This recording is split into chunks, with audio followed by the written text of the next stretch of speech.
Shalom Église, Shalom Sœur Cédrice. Donc nous rendons toute la gloire à l'Éternel qui nous guide et qui nous dirige. Aujourd'hui nous sommes dans le thème l'identité chrétienne et par rapport à ce thème, le travail que nous faisons, c'est de pouvoir rechercher dans la Bible des passages qui définissent notre identité. Donc nous avons un certain nombre de passages à trouver. Et nous le ferons selon la direction du Saint-Esprit. Donc, si le Saint-Esprit veut nous donner 20, 30, 40 passages, libre au Saint-Esprit de le faire. Nous sommes toutes disposées pour cela. Amen. Gloire à Jésus-Christ. Amen. Alors, le passage que le Seigneur m'a donné, c'est celui-ci. Je vais lire dans Psaume chapitre 68, verset 29 et verset 36. Je lis dans le nom tout-puissant de Jésus-Christ. Psaume 68, verset 29. Ton Dieu ordonne que tu sois puissant. Affermis, ô Dieu, ce que tu as fait pour nous.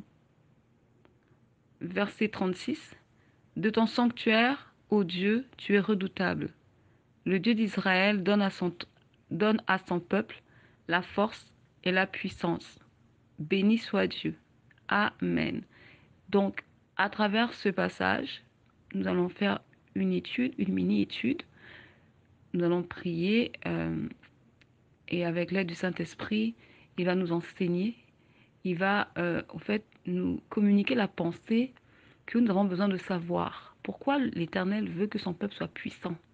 C'est ça la question qu'on doit se poser. Pourquoi est-il important pour un enfant de Dieu d'être puissant? Alléluia. Et ensuite, à travers ce passage, nous allons faire un point de prière. Amen. Merci Seigneur pour ta grâce. Merci Saint-Esprit de nous conduire, de nous éclairer, de nous guider et de nous apporter la compréhension de ta parole. Dans le nom tout-puissant de Jésus-Christ. Amen. Dieu est là, il est là, le Tout-Puissant, il est là, assis sur son trône, il est là, le roi des rois, il est là, Dieu est là, il est là, il est avec nous, il est là, dans nos cœurs, il est là, le roi des rois, il est là, Dieu est là, il est là, il est parmi nous. Alléluia. Que toute la gloire revienne au Seigneur Jésus-Christ. Merci Père pour ta grâce. Nous poursuivons. Donc avant d'entrer dans le thème en profondeur, nous allons chercher à comprendre d'où vient le nom chrétien. Amen. Donc nous allons lire le passage de Luc 6 à partir du verset 12-13 parce qu'il est important. Nous sommes dans le thème de l'identité. Nous voulons comprendre notre identité en Christ, car avant d'être en Christ, nous étions dans le monde. Nous vivions selon les plaisirs du monde, selon la convoitise des yeux et la convoitise de la chair. Mais aujourd'hui, nous sommes devenus enfants de Dieu, car nous avons reçu le pouvoir de devenir enfants de Dieu. Et nous voulons comprendre maintenant en quoi comporte cette nouvelle identité. Alléluia. Car tant que nous ne comprenons pas notre identité, nous ne pouvons pas savoir où est-ce que nous allons. Nous ne pouvons pas comprendre qui nous sommes devenus. Et ce qui fait que nous aurons du mal, en fait, à servir Dieu convenablement. Donc, nous allons lire Luc, chapitre 6, à partir du verset 12 et 13. Je lis dans le nom tout-puissant de Jésus-Christ. En ce temps-là, Jésus se rendit sur la montagne pour prier, et il passa toute la nuit à prier Dieu. Quand le jour parut, il appela ses disciples, et il en choisit 12, auxquels il donna le nom d'apôtres. Alléluia. Donc, au départ, il s'agissait de disciples. On les appelait les disciples de Jésus-Christ. Et Jésus, pour choisir ses disciples, comme la parole nous l'indique ici dans Luc verset 12, a prié toute la nuit. Et c'est au sortir de cette prière qu'il a reçu les instructions venant de celui qui l'a envoyé de choisir les 12. Et il est écrit ici dans le verset 13, « Quand le jour parut, il appela ses disciples et il en choisit 12, auxquels il donna le nom d'apôtres. » Donc, une fois après avoir choisi parmi tous les disciples, il en a choisi 12, il leur a donné le nom d'apôtres. Donc, ils ont été appelés en qualité d'apôtres. Voici leur appel. Ce sont des apôtres. Alléluia.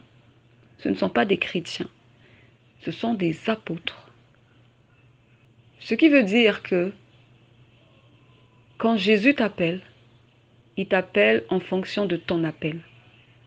Si tu es un apôtre, tu es apôtre. Un pasteur, tu es pasteur. Un prophète, tu es prophète. Un évêque, tu es évêque. Un docteur, tu es un docteur. Un diacre, tu es un diacre. Mais nous ne sommes pas des chrétiens. Parce que Christ ne nous a jamais appelés chrétiens. Alléluia. Je poursuis. Donc là, nous avons lu Luc 6, versets 12 à 13. Et là, maintenant, nous allons dans Actes, oui. Actes, chapitre 11, 25 à 26.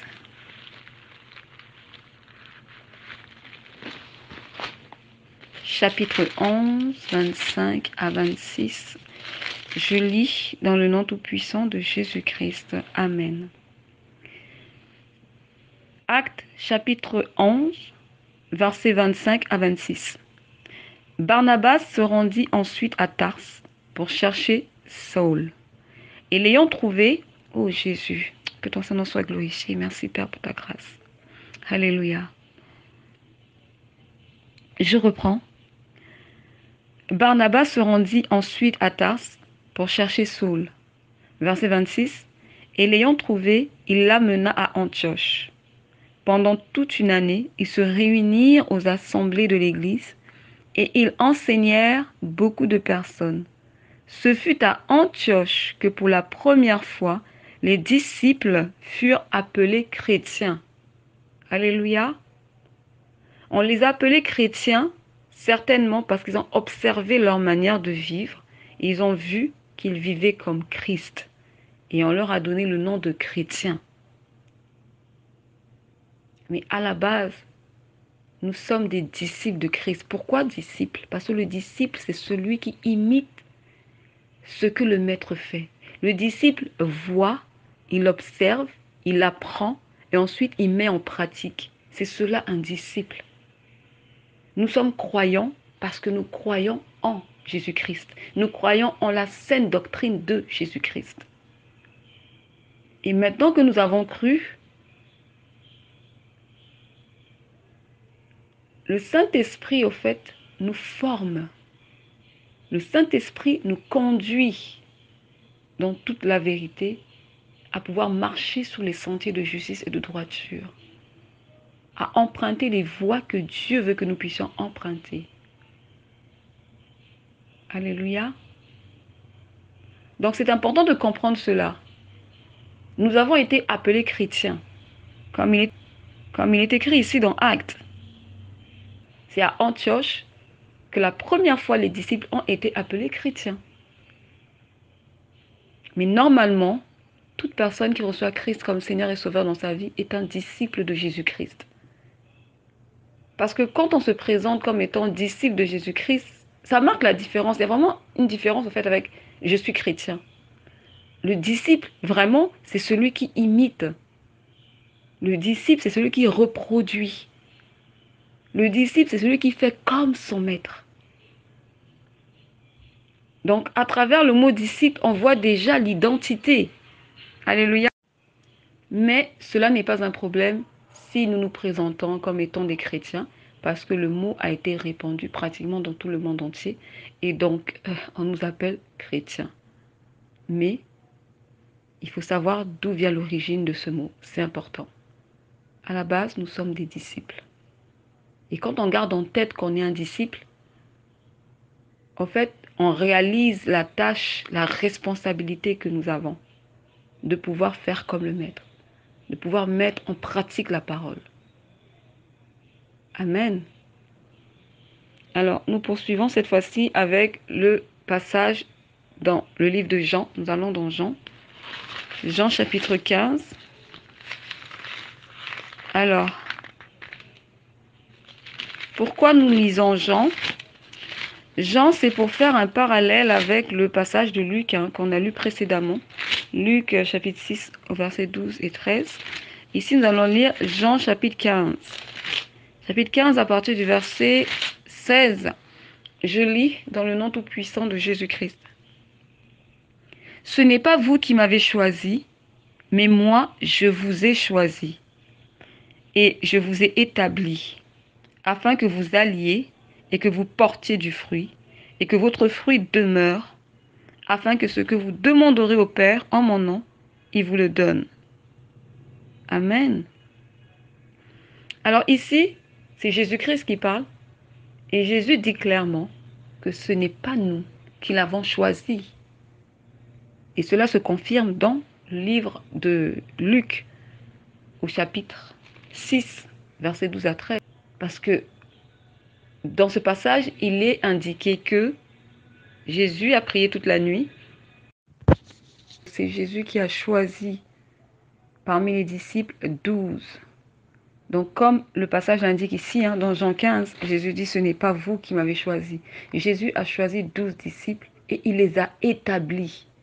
Et ici aussi, on nous dit dans le chapitre 15, verset 16, ce n'est pas vous qui m'avez choisi, mais moi, je vous ai choisi et je vous ai établi. Donc Jésus a choisi les 12 et il les a établis en tant qu'apôtres. Et ensuite, il est écrit, afin que vous alliez et que vous portiez du fruit. Donc là, maintenant, c'est une recommandation que Jésus leur donne. Je vous ai choisi pour que vous alliez. Alliez où? Faire des nations des disciples. Pour que vous portiez du fruit. Donc, Jésus ne nous choisit pas juste pour qu'on dise « Oh, je suis chrétienne et je suis disciple de Jésus », mais Jésus nous a choisis pour un but. Jésus nous a choisis pour une mission à accomplir ici-bas sur terre. Jésus nous a choisis parce que cela a été la volonté du Père, que nous soyons choisis. Alléluia. Et c'est pourquoi il est important pour tout enfant de Dieu qui a reçu Christ comme Seigneur et Sauveur de comprendre son identité et ensuite pouvoir la vivre. Parce que tant qu'on ne la comprend pas, on est dans la confusion en fait. Nous nous disons être en Christ, mais la vie que nous menons ne reflète en rien les saintes écritures. La vie que nous menons ne reflète en rien Christ lui-même. Dans ces cas, nous portons juste le nom de croyants. Nous portons juste le nom de disciples de Jésus-Christ. Nous portons juste le nom de chrétiens. Mais dans les faits, il n'y a pas la vie de Christ en nous. C'est pourquoi, parce que ce n'est pas nous qui avons choisi Christ, mais c'est lui qui nous a choisis, c'est lui qui est venu vers nous. C'est lui qui nous recommande d'aller et de faire des nations des disciples. C'est lui qui nous ordonne de porter du fruit. Alors c'est à nous de nous approcher de lui pour chercher à connaître qui il est, pour chercher à comprendre ce qu'il attend de nous, pour chercher comment dire, à se familiariser avec sa présence, à pouvoir s'affectionner à tout ce qui touche et concerne le royaume de Dieu. Amen. Donc, en gros, avant d'entrer, comme je l'ai dit, dans l'étude en profondeur, à savoir qu'est-ce qui caractérise un croyant, qui sommes-nous au fait, nous qui avons la foi en Jésus-Christ, et comment se caractérise notre identité? je voulais d'abord éclairer l'origine du mot chrétien par la grâce de Dieu. Alléluia. Vous savez, Christ nous a choisis. Nous avons tous des chemins différents. Nous avons tous reçu un appel différent. Nous sommes tous appelés à œuvrer pour le Seigneur dans des champs différents, mais tous pour un but en commun qui est le royaume de Dieu. Amen. Donc, il faut prendre du temps avec le Seigneur. Parce que nous ne le connaissons pas, mais nous apprenons à le connaître. Par le Saint-Esprit qui nous a été donné. Alléluia. Parce que le Saint-Esprit a pour mission de rendre témoignage de qui est Christ. Nous apprenons à le connaître à travers les Saintes Écritures dans la méditation de la parole au quotidien. Ce qui n'est pas toujours évident et pas toujours une chose facile à respecter, car ça requiert de la discipline. Et c'est un combat, méditer la parole, parce que la chair ne veut rien savoir de tout ce qui concerne les affaires de Dieu. Et nous devons chercher à connaître le Seigneur à travers les jeûnes et la prière. Parce que la prière est notre moyen de communication. Amen. Donc ça prend du temps. On doit apprendre à développer notre relation avec le Seigneur. Il faut donner du temps à Dieu. Et la parole nous dit que Dieu est le maître des temps et des circonstances. Si nous pensons que nous n'avons pas assez de temps à lui donner, alors prions et disons, Seigneur, aide-moi à m'organiser, car je veux te connaître. Aide-moi à m'organiser, afin que je prenne du temps à passer dans ta présence, pour que tu m'expliques qui je suis. Je veux comprendre qui je suis. La parole de Dieu nous dit que les démons savent que Dieu existe et ils tremblent. Pourquoi ils tremblent? Parce que les démons connaissent l'identité de Dieu. Alléluia. Nous pouvons dire nous connaissons Dieu des lèvres. Mais véritablement, est-ce que nous connaissons Dieu? Merci Saint-Esprit. On va aller dans le livre de Josué. On va comprendre. Hein. Josué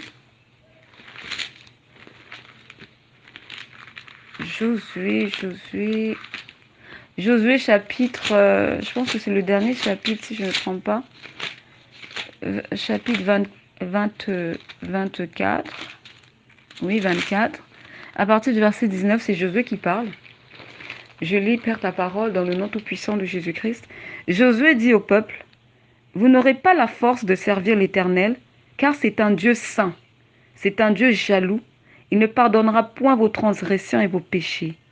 Lorsque vous abandonnerez l'Éternel et que vous servirez des dieux étrangers, il reviendra vous faire du mal, et il vous consumera après vous avoir fait du bien. Amen.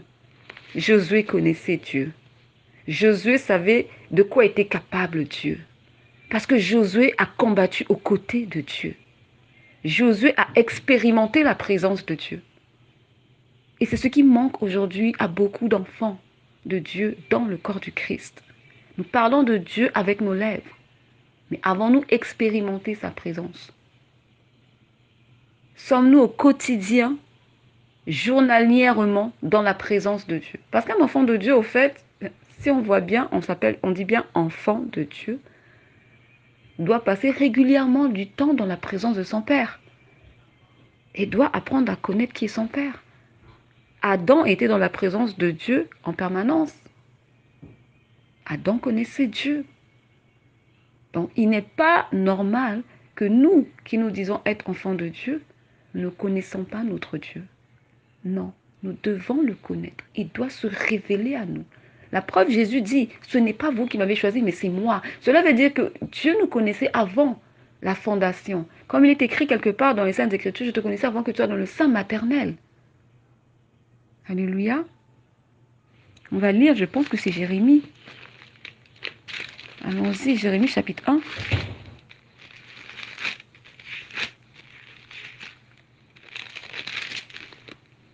Jérémie chapitre 1, à partir du verset...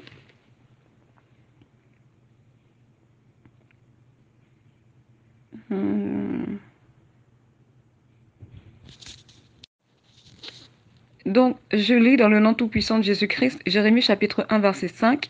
Avant que je t'eusse formé dans le ventre, on va commencer à partir du verset 4. Merci Seigneur pour ta grâce. Verset 4. La parole de l'Éternel me fut adressée en ces mots. Avant que je t'eusse formé dans le ventre de ta mère, je te connaissais. Et avant que tu fusses sorti de son sein, je t'avais consacré, je t'avais établi prophète des nations. Voyez, Dieu avait déjà choisi Jérémie, il l'avait déjà établi, il l'avait déjà consacré. Et maintenant, c'est à Jérémie de se soumettre à Dieu. C'est à Jérémie d'obéir à Dieu. Tout comme nous avons été choisis, c'est à nous de pouvoir obéir et nous soumettre. D'où l'importance de bâtir sa relation avec le Saint-Esprit. Amen. Que toutes les gloires reviennent à l'Éternel Dieu Tout-Puissant.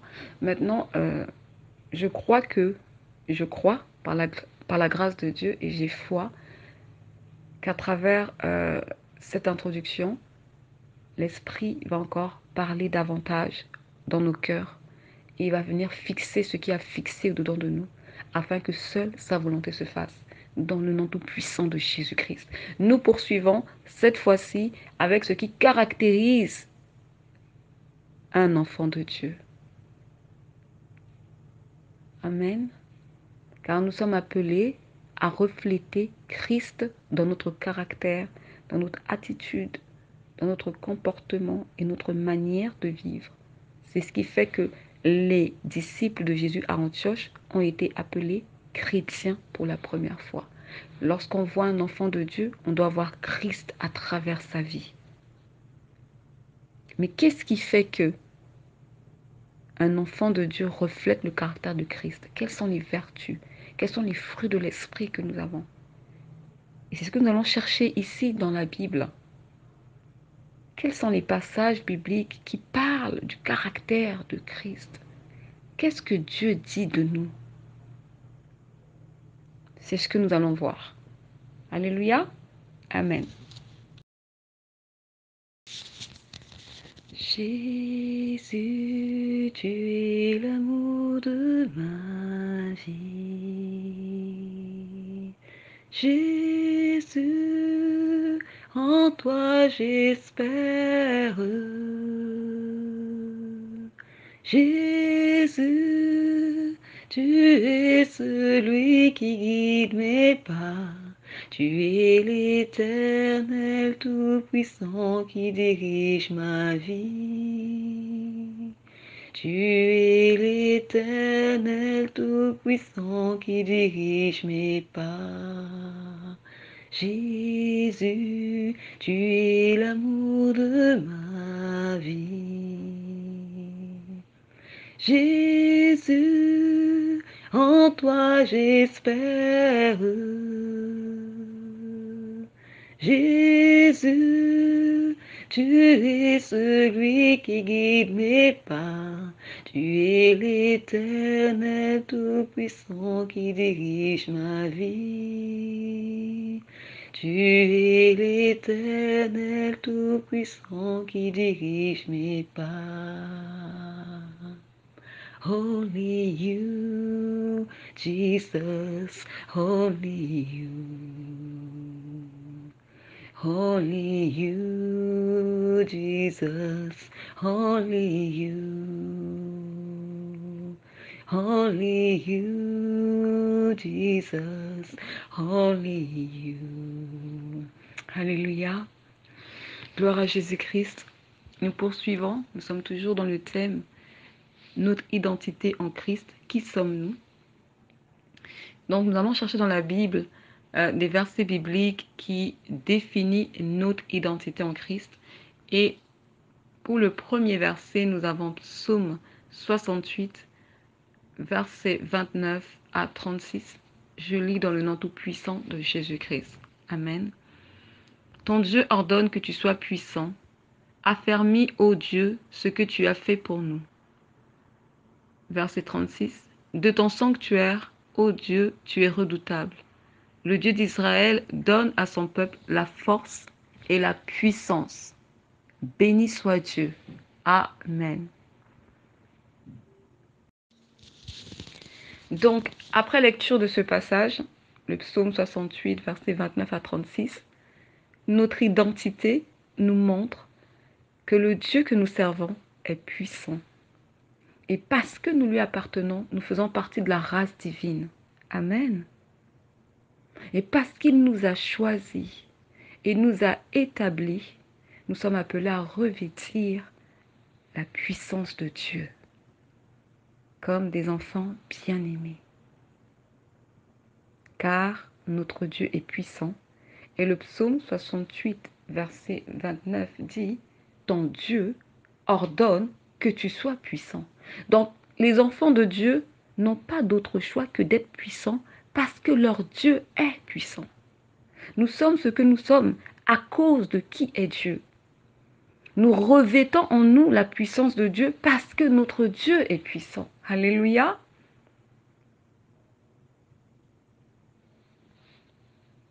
On poursuit. Nous poursuivons. Nous allons lire cette fois-ci le passage dans Genèse 19, 25, 26.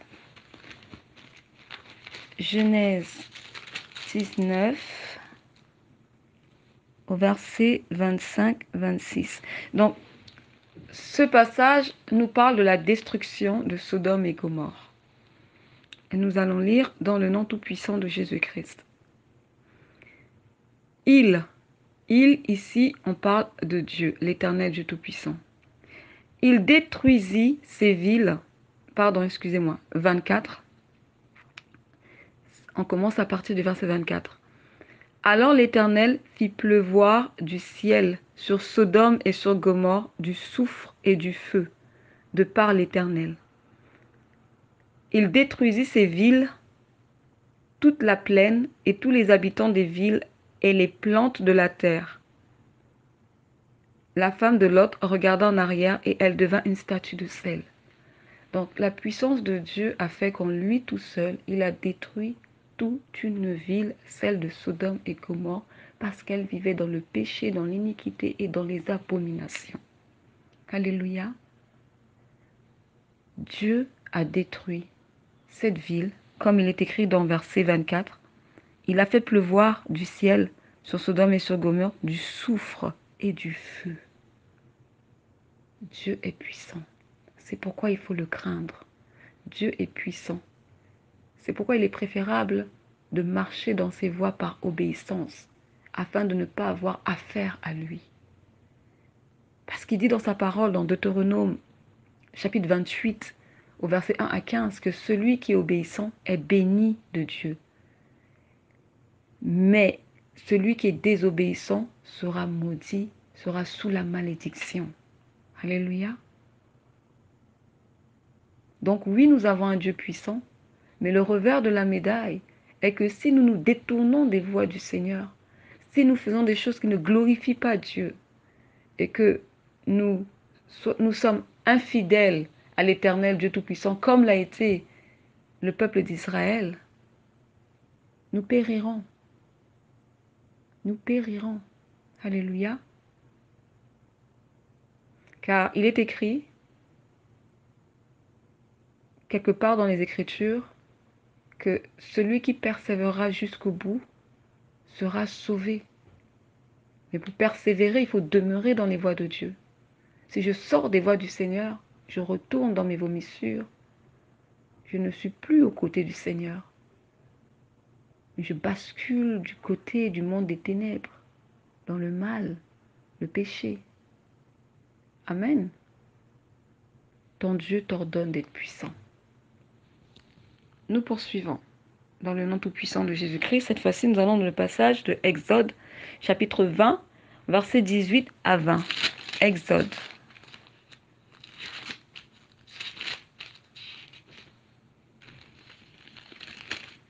Exode 20, versets 18 à 20.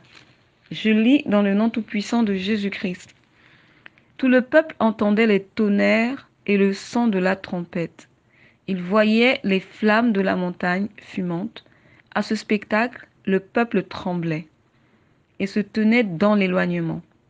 Verset 19, ils dirent à Moïse, parle-nous toi-même et nous écouterons, mais que Dieu ne nous parle point, de peur que nous ne mourions. Verset 20, Moïse dit au peuple, ne vous effrayez pas, car c'est pour vous mettre à l'épreuve que Dieu est venu, et c'est pour que vous ayez sa crainte devant les yeux, afin que vous ne péchiez point. 21. Le peuple restait dans l'éloignement, mais Moïse s'approcha de la nuée où était Dieu. Amen. Je reviens sur le verset 21. Il est écrit, le peuple restait dans l'éloignement, mais Moïse s'approcha de la nuée où était Dieu. Moïse est serviteur de Dieu et Moïse craint Dieu. Moïse est soumis à Dieu et il fait la volonté de Dieu, donc il plaît à Dieu. Il ne craint pas la présence de Dieu. Tandis que le peuple d'Israël sait très bien qu'ils ne sont pas vraiment obéissants à Dieu. Ils craignent pour leur vie. Donc ils préfèrent rester loin de Dieu et demandent à Moïse d'aller à la rencontre de Dieu et ensuite de leur transmettre le message. Dieu est un feu dévorant. Personne ne peut lui résister. Personne ne peut l'affronter car il est Dieu, le Tout-Puissant qui a créé les cieux et la terre. Donc, les enfants de Dieu que nous sommes, nous devons comprendre que nous servons un Dieu qui est puissant. Et parce qu'il est puissant, nous ne pouvons pas nous permettre d'être faibles. Comment être faible pour un enfant de Dieu? Nous sommes faibles, c'est lorsque nous sommes dans le péché. Le péché nous affaiblit. Le péché nous éloigne de Dieu. Le péché nous sépare de Dieu. Il met une séparation entre nous et Dieu parce que Dieu est saint. Le péché nous cache la face de Dieu. Et comme il est écrit dans Romains, chapitre 6, verset 23, le salaire du péché, c'est la mort. Mais le don gratuit de Dieu, c'est la vie éternelle en notre Seigneur Jésus-Christ. Si nous voulons vivre et demeurer dans les voies de Dieu, nous devons vivre dans l'obéissance. Nous devons nous séparer du péché, nous devons nous séparer du mal, de tout ce qui ne glorifie pas Dieu. Amen. Je vais lire Ésaïe 59, comme je vais faire un parallèle au fait avec Deutéronome chapitre 4, en lisant Ésaïe 59, à partir du verset 1, je lis dans le nom tout-puissant de Jésus-Christ. Non, la main de l'Éternel n'est pas trop courte pour sauver, ni son oreille trop dure pour entendre. Mais ce sont vos crimes qui mettent une séparation entre vous et votre Dieu. Ce sont vos péchés qui vous cachent sa face et l'empêchent de vous écouter. Car vos mains sont souillées de sang et vos doigts de crime. Vos lèvres profèrent le mensonge, votre langue fait entendre l'iniquité. Verset 4. Nul ne se plaint avec justice, nul ne plaide avec droiture. Ils s'appuient sur des choses vaines et disent des faussetés. Ils conçoivent le mal et enfantent le crime. Amen. Donc toutes ces choses, le crime, le sang versé, le péché, l'iniquité, la fraude, le mensonge, toutes ces choses nous éloignent de Dieu. Et ce qui fait que Dieu ne peut pas intervenir et agir dans notre vie.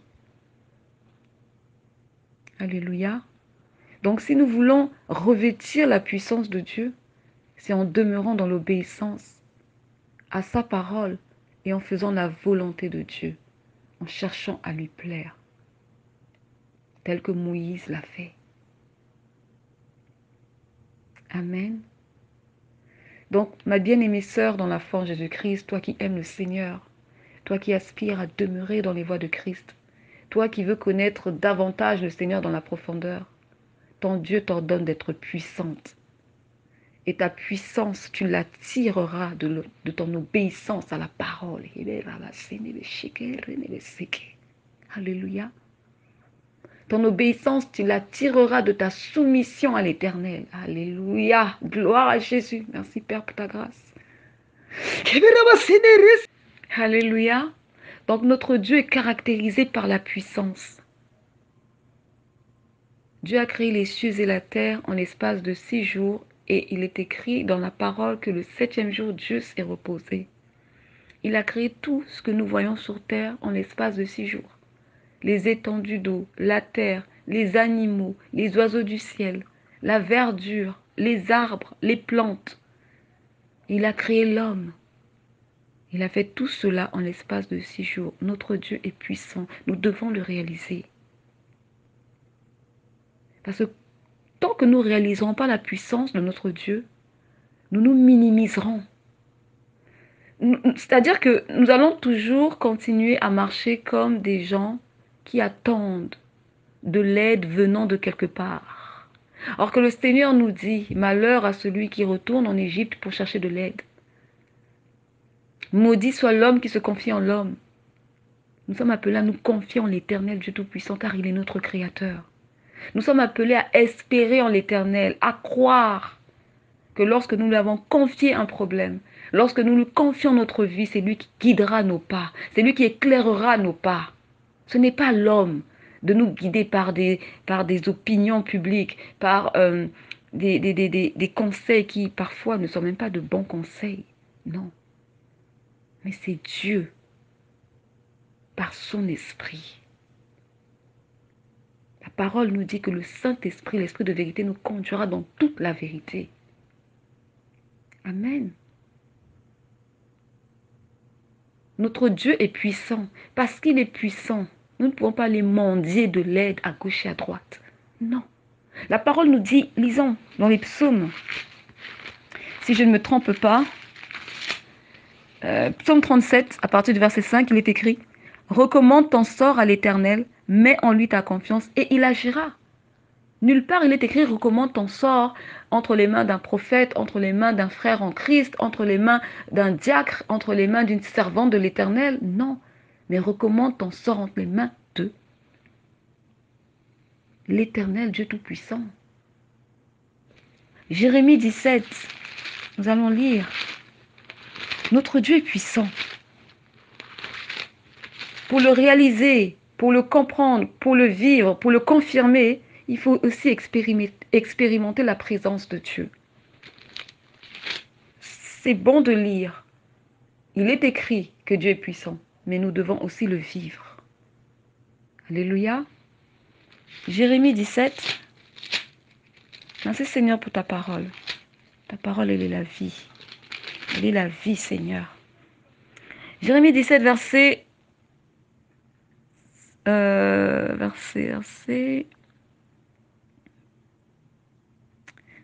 7. Je lis dans le nom tout-puissant de Jésus-Christ. « Béni soit l'homme qui se confie dans l'Éternel, et dans l'Éternel est l'espérance. Il est comme un arbre planté près des eaux, et qui étend ses racines vers le courant.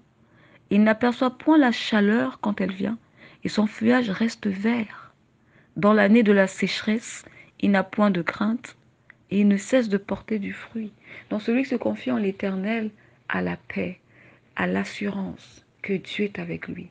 Celui qui se confie en l'Éternel, même dans les moments les plus difficiles, lui ne connaît pas les difficultés parce que la main de Dieu est sur lui. Dieu est puissant. Alléluia. Allons-y, psaume 84. Merci Seigneur pour ta parole. Dieu nous bénit. Il nous bénit, il nous arrose avec sa parole. Alléluia.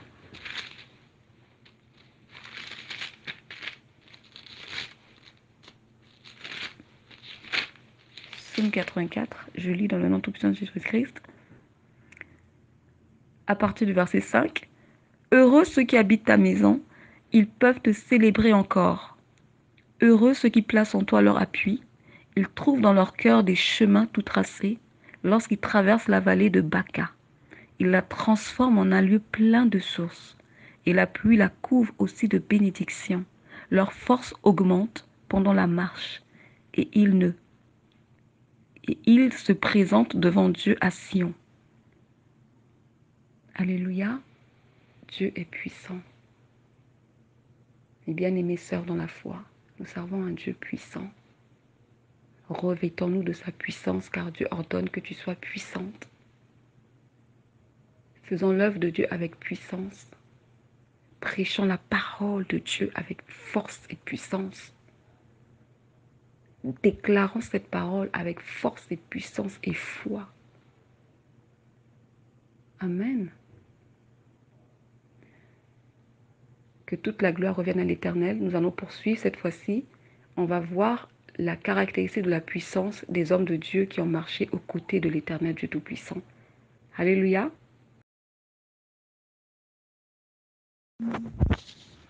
Alors, les versets d'appui qui ont accompagné la partie 1 en introduction sont les suivants.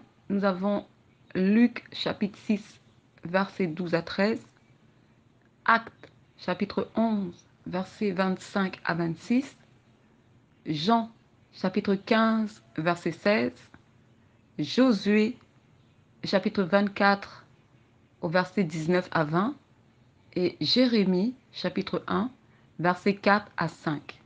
Gloire à Jésus-Christ pour sa parole de vie et de vérité. Amen.